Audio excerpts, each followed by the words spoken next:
Hello,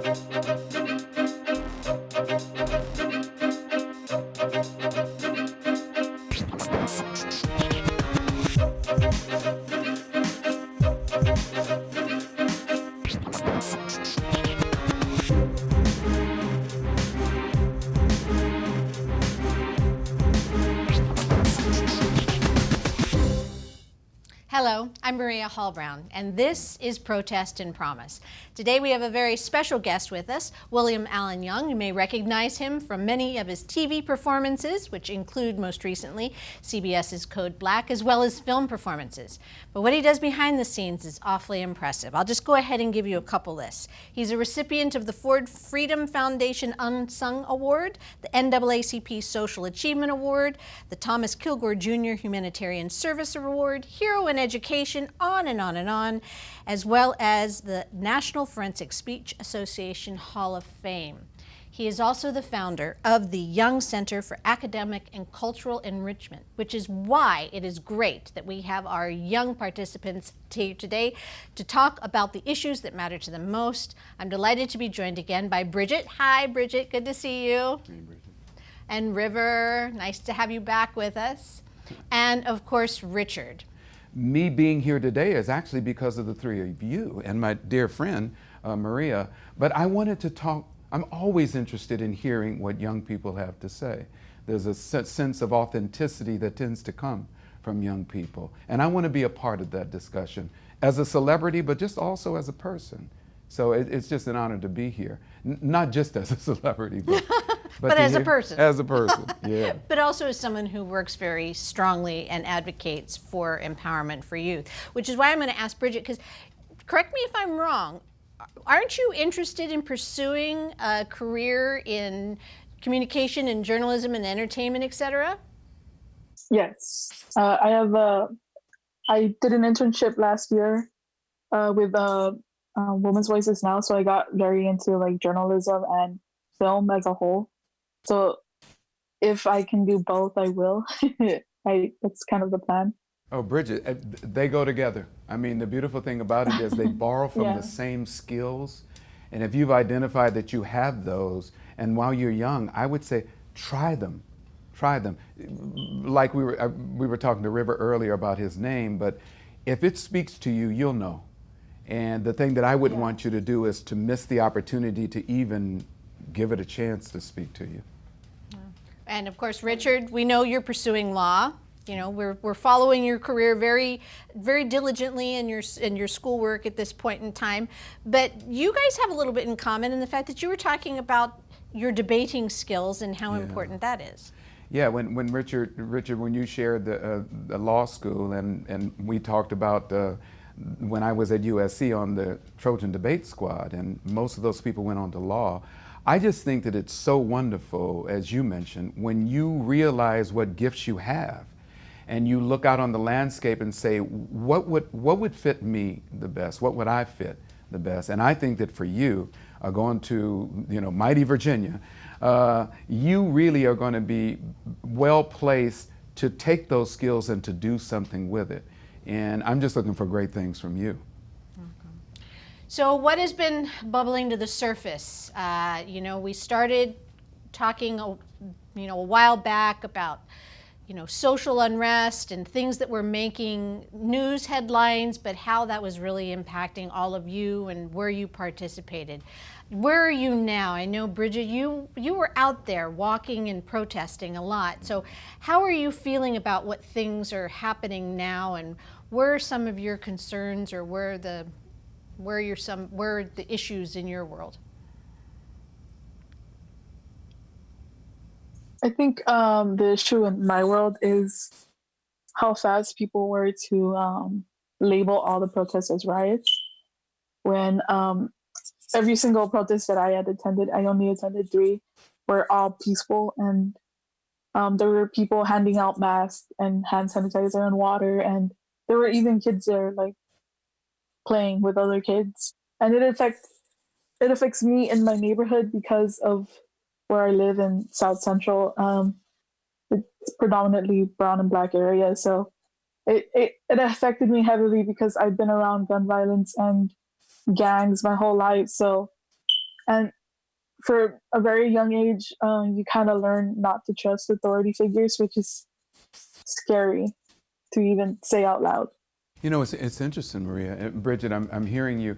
And what's interesting to me is if I think very quickly about all of the protest movements throughout history, they are always greeted by the status quo with the same kinds of response. The King of England and the aristocracy there view the revolutionaries here in America who simply are saying, you know, we want our rights. They were basically hooligans. They were a bunch of thugs. And yet their cause was righteous. Dr. Martin Luther King Jr. was considered by J. Edgar Hoover, the head of the FBI, as the most dangerous man in America. That's verbatim. And he never carried a gun, never led a violent protest in his life. Mahatma Gandhi was considered an agitator. Anybody that you can look at who basically challenges the status quo is not going to be well received by the status quo. And there will be an attempt always to twist what is being done into something that will cause the public to say, well, then they should be shunned. They are hooligans. They are thugs. Look at what they've done. And the beautiful thing about it is when you know different, then you can challenge that. And you know because you were there. Not everybody's going to be there, so they're going to be looking at the images of the riots, and they're going to see maybe the media focuses on somebody who breaks into a building, one person, and then you got hundreds of thousands who don't. But if people see that and they've never been there, they will conclude that. And why wouldn't they? Well, all right, you've been witness to that kind of thing. I mean, you grew up in an area, you were witness to the Watts riots, you know, you have participated in what's been happening recently. So, you know, how do you get the word out? We talk a lot about knowing, we talk a lot about hoping, but what's the action item there? Well, I think it goes to River's point. People who are in position, especially people who have the microphone. I happen to be one of those people. Athletes have them. Anybody who's in the public eye, I think you now are in that unique position to help educate people. If I put the microphone in front of you, Bridget, and you have that platform, you would tell the same truth that you told to us. You don't have to make it up at all. You simply have to tell it, but now you're telling it in a way where it reaches so many people. I think people are owed the truth. They need to know the truth, and they're not going to get it from one perspective. So if you hear a perspective and you know that it's not accurate, I think you have to use whatever means you have to just balance it out so that people will know. I think that's one of the things that has caused so many people to be misled about so many things, not just in our country, but around the world. We are subject to whatever source we get our information from. If that's one source, that's the only truth you know. And I think that's why I've never shied away from adding my truth to any situation, whether it be about the Watts riots, the Rodney King incident, the current protests, because I just think that we owe everyone the truth, and then people have to decide for themselves. But if they aren't armed with the truth, it strictly will be biased all the way down the line. Well, Richard, with the exception of, you know, starting to get ready to put your head deeply into the law and its applications, what are some of the issues that have been resonating with you lately? Everything going on with the protests and with, you know, people having their livelihoods threatened with a lot of the economic lockdowns recently. I mean, really, one thing that I think gets lost, I mean, however important it is, the particular incidents that occur with, police brutality and things like that. What I feel like we need to keep in mind is that there are entire bodies of law in this country that are dedicated to throwing people in jail for smoking a plant. So, I mean, focusing on these real systematic, people talk about systematic changes, but I feel like they're not talking about the war on drugs as a whole. But rather they're talking about, these tragic specific incidents of police brutality, which is obviously important, but let's focus on the big picture. And, if they wanted to, the president of the United States could pardon all those people in jail right now. I, yeah, we can come up with a laundry list of issues that people feel are important. And I think that that's why you have people working on different fronts on different issues. Because while somebody might say, I get that and I'm with you, but I'm more concerned with this or whatever it is, it's hard to then come up with a list of what is most or least important. I think every individual has to decide that. Here, I think, is what is the bigger challenge, though, I think, Richard, is when you have such an overarching issue that is impacting the world. Now, one, the pandemic. We can't ignore that. That's an issue on everybody's radar. It has to be.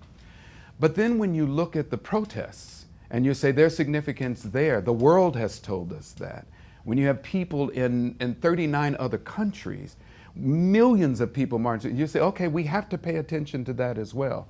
It becomes interesting when we say, though, now let me get down to my own life. Let's just say one of us was dealing with some type of serious illness, and it wasn't COVID-19. It may be cancer, it may be whatever it is. That's what we're struggling with. That's on our front burner.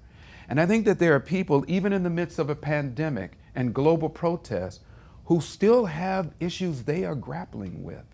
That becomes their front page. They're not unaware of what else is going on, but we understand that that's what they're grappling with. So they may throw you a sign saying, I'm with you, but I've got another bear to wrestle over here. And I hear you on the issue of drugs. That's another one that at some point we have to cross that bridge as well. Yeah. All right, River, what's your world? What's going on with the Black Lives Matter movement is of the utmost importance, especially looking at what's going on currently in Portland. So to that regard, I think part of the current issue is, part of my fear is that the movement is starting to die down.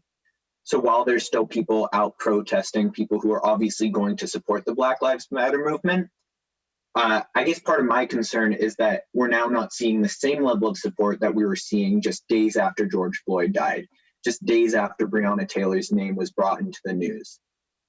And I guess part of the concern with that is that, does that mean less action is going to be taken as a whole? Because when we had a push for policymakers or petitions constantly being signed to go after cops who innocently shot Black citizens, I guess the concern is that going to die down? And it's just going to be a matter of a couple more years when we have another George Floyd incident. Mm-hmm.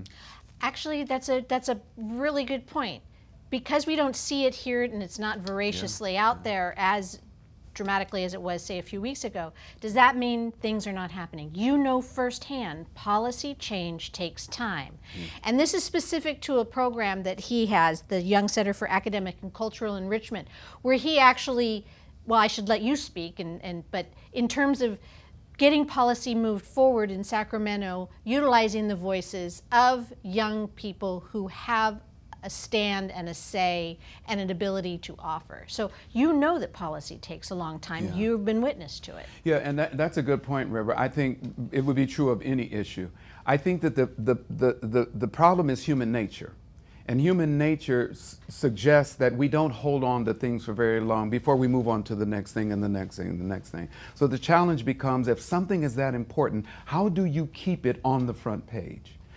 For example, the athletes, the NBA, the NFL, hockey, they have decided to make sure that when their games are being shown now, even though there's no audience there, that they are keeping it on the front page. Other people have found ways to do it on their own.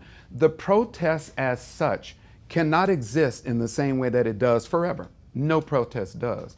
But I think that what has to happen is the protest is in response to something that is not happening and should happen.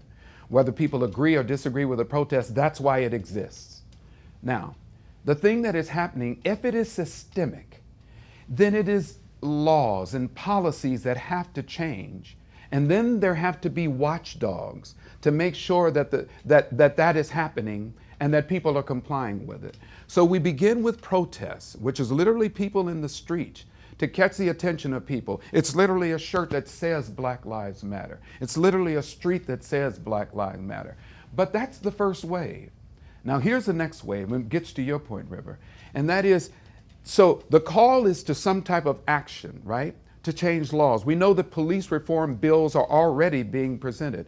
There's one that is very prevalent now in Congress. And the Senate and House Representatives are now working on a bipartisan agreement.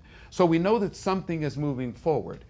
You get the attention and it starts a movement, which is where the word comes from. And things start to happen. Now here's what I'd be concerned about, River. Not so much the absence of the marching in the streets. If you catch the attention, it serves its purpose. Now it has to move into changing whatever laws have to be changed. Or, if it's not just the law, the thinking that has to change. Because you can change a law that says that people ought to be free, and so you release the slaves. But if people don't believe they should be free, they will act as if they should still be slaves. If you change a law that says that police shouldn't be acting or behaving in this way towards any individual or community, it's wrong. You can change the law, but you still have to work on the changing of the thinking, the culture that exists. Now, the laws have to change first. That's the second wave. And as Maria mentioned, it's the longest wave. So what we need now is people who are watchdogs to say, if you mean what you said, not just that Black Lives Matter, but what's the spirit behind that? That people shouldn't be treated that way no matter who they are. And if it's happening overwhelmingly more to a certain group than others, we can address that. And if there's systemic racism, we need to address that. But you need to change laws. So the police reform bills talk about changing laws. People need to be watchdogs to make sure that those laws get changed. Now, it's too easy for something else to take center stage, and that's something we're not going to be watching. There have to be people in place. Local governments from the mayors on down, state government from the governors on down, have to be in place to make sure that the laws are implemented, policies are changed. Police departments across the country. There are 750,000 law enforcement agencies across America, or law enforcement officers across America. All of them belong to local agencies. Those agencies have to begin to re-examine their culture. So, somebody has to be in place to make sure they do that. The protest is only going to be called upon again if they don't do that. Now, the last wave is once the laws have changed, then the hardest part, and that's people's thinking. Keep in mind, we fought a civil war. This country fought a civil war hundreds of years ago. And yet there are people who still hate black people simply because they're black. The laws were changed, but the thinking in the minds of those individuals never changed. To me, the real change that America needs is not just the laws. That has to happen, so the protest serves its purpose. But the change in thinking that anyone is less than anyone else, be it women, be it ethnic minorities, be it someone who is poor, simply doesn't have resources, whatever that thing is, we need to root that out in order to become the country that we can be, that was envisioned initially. So the protests served their purpose, but now we need people who are watchdogs to make sure that there's follow through on the changing of the laws and that we keep the discussion going. Because we're changing laws and people simply tolerate each other. No, I want to live in that country where my brother and my sister doesn't have to look like me. I don't know about you three, but I believe you want to live in that country too. That's not just changing laws, that's us continue to engage with each other so that we understand each other better, that we empathize with each other, and eventually that we begin to work for each other's behalf. Now that was kind of wordy, but that's where I think it has to go. So this seems a little, I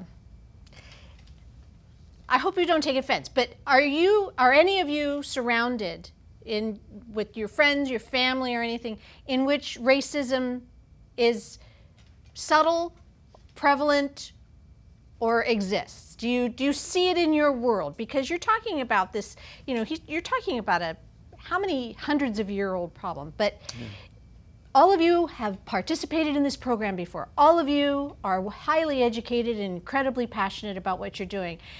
Is it still in your world? Is racism still a part of your world?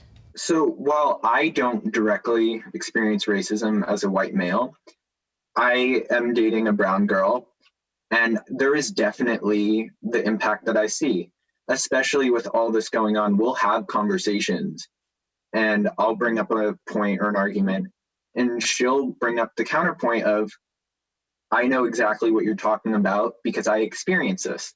Or even it goes the other direction of, I mentioned something, and then she goes, well, I want you to recognize that while your point is valid, understand the white privilege that comes with what you're saying. Because there are certain things where it's like I've mentioned before. I don't remember which celebrity it was, but there was a Friday sit-in every Friday at the Capitol building where a bunch of people would go and get arrested for climate change. And a bunch of celebrities were doing it, and it was a big thing in the media. And one of the things I was saying was, oh, that sounds great. Like, that sounds like a great way to support the cause. And she said, it's easier for someone who's white to be put into that position because when you get arrested or when you are put on bail, as if it is a group of white people, she was making the argument that it's easier, even when it's something just as protesting, that white privilege still exists. So while I'm not directly experiencing racism against me, it's still part of my everyday conversation. Right. And I think you're referencing Jane Fonda. Mm-hmm. So. Yes. And Bridget, is it part of your world? Are you seeing it? Do you hear it? Do you feel it? I see it a lot in my family. It has a lot to do with colorism. Like Afro Latinas get no respect in our community, and it's the way it affects like I had a friend who was Afro Latina, and when she met my parents, they just made her feel very uncomfortable. And like I never let her come back into my house because if she was uncomfortable, I wasn't gonna put her through that. Even when like a baby is born, it's like, oh, he came out pale. That's so good. Like his life is gonna be so much better. Well, Richard, do you still see it and hear it? Is it part of your realm as well?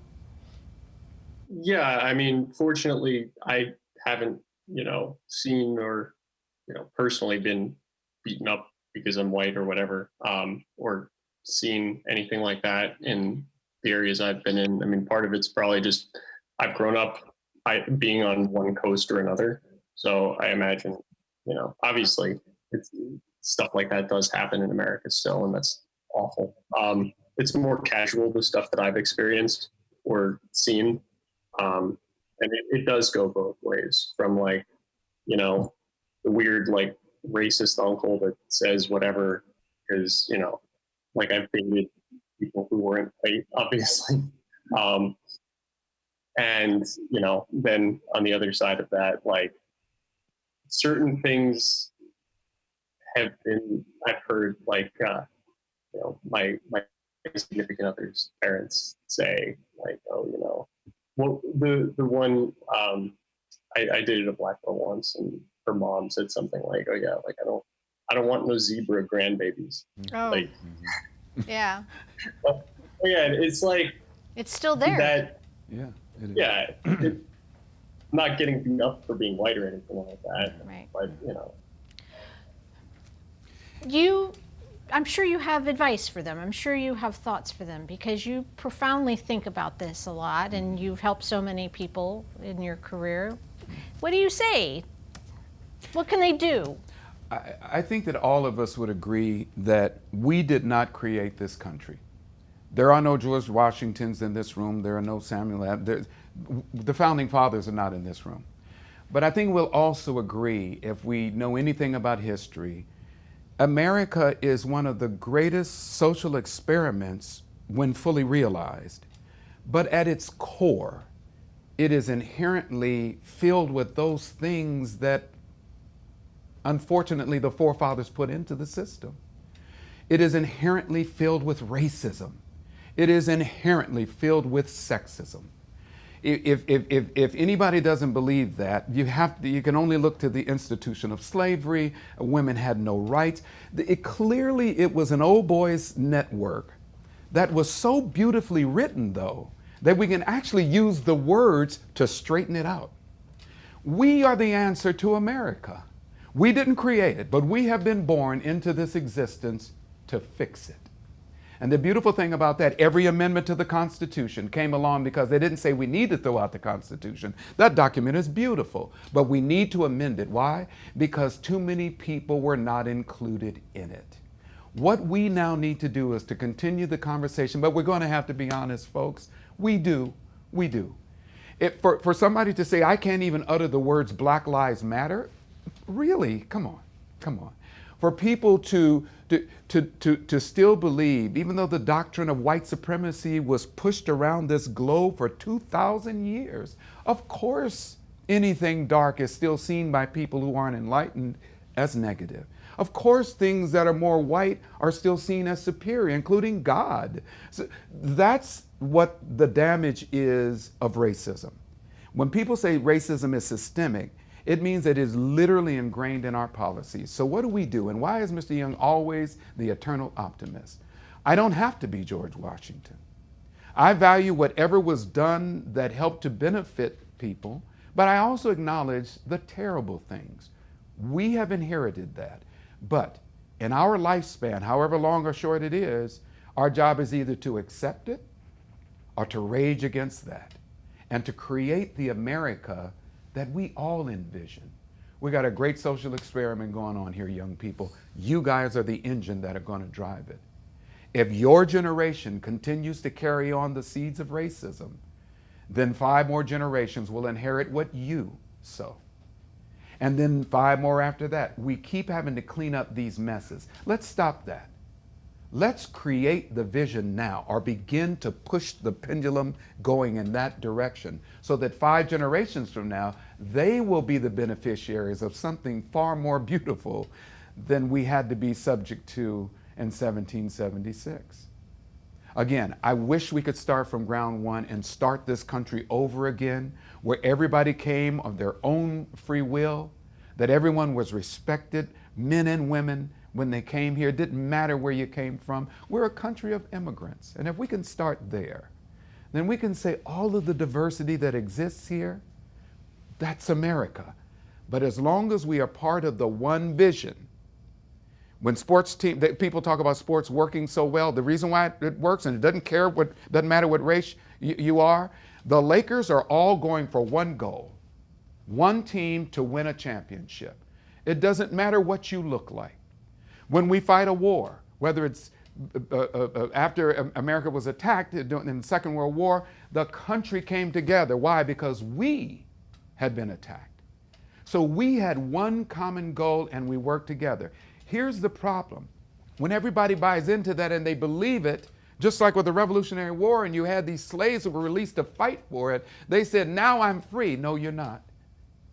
And that's where the problem comes. We have to stop the contradictions and keep moving in the right direction. Now we have a pandemic.